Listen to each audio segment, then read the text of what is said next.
T20 के लिहाज से अगर देखा जाए तो इस आईपीएल में बहुत कुछ बदला, लेकिन जो नहीं बदला वो आरसीबी और पंजाब की हार का सिलसिला। कल भी दोनों के दोनों हार गए भैया। जैसे पंजाब पहले बैटिंग करने के लिए आया तो सब कुछ बढ़िया चल रहा था, शैम करन और प्रभसिमरन के बीच 5 ओवर में 50 रन की पार्टनरशिप भी लग गई थी, लेकिन फिर प्रभसिमरन के बल्ले का भारी किनारा लेकर रज्जमान शाह के हाथ में एक गेंद चली गई, जिसे 35 रन बना के वो आउट हो गए भैया।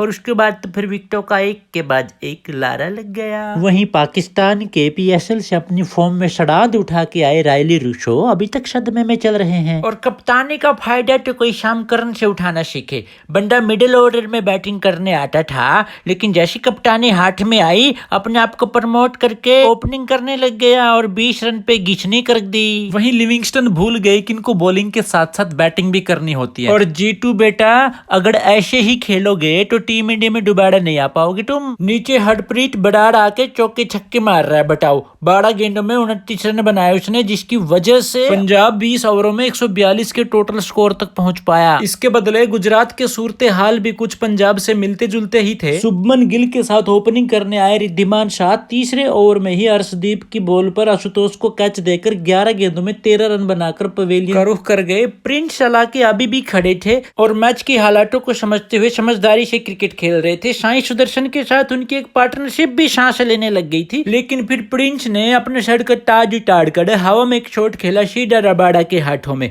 और जिससे कि शुभमन गिल को 29 गेंदों में 35 रन बनाकर आउट होकर पवेलियन लौटना पड़ा। मिलर की भी खराब फॉर्म लगातार जारी है। 4 रन पर लियम लिविंगस्टन ने उनको क्लीन बोल्ड कर दिया। साई सुदर्शन बढ़िया खेल रहे थे, लेकिन फिर शाम करन जब बॉलिंग करने आए तो सूरज की किरणें उनके माथे से टकराकर सीधे साई सुदर्शन की आंखों में लग गई, जिससे वो बोल्ड हो गए। हाँ, गोरे है ना शाम करन और साई सुदर्शन काले, तो लग गई बेचारे की आंखों में चौंध, जिससे वो 31 रन बनाकर आउट होकर पवेलियन चले गए। असमतुल्ला उमर जे भी 13 रन बनाकर पवेलियन चले गए। अब 20 गेंदों में 30 रन चाहिए लखनऊ के जीतने के लिए, लेकिन इसके लिए किसी को तो स्टैंड लेना जरूरी था, और वो स्टैंड हमेशा की तरह राहुल तेवतिया ने आकर लिया। और न केवल स्टैंड लिया, तेजी से रन भी बनाए। शाहरुख खान भी उनका बीच में ही 8 रन बनाकर 3 गेंदों में 7 छोड़कर चले गए, लेकिन जीत का चौका तेवतिया नहीं लगाया भैया। और यही वो खिलाड़ी था जिसने 18 गेंदों में 36 रन बनाकर जीत के उस डिफरेंस को खत्म कर दिया, जिससे गुजरात 3 विकेटों से यह मैच जीत गया। So congratulations to Gujarat and wish you all the very best.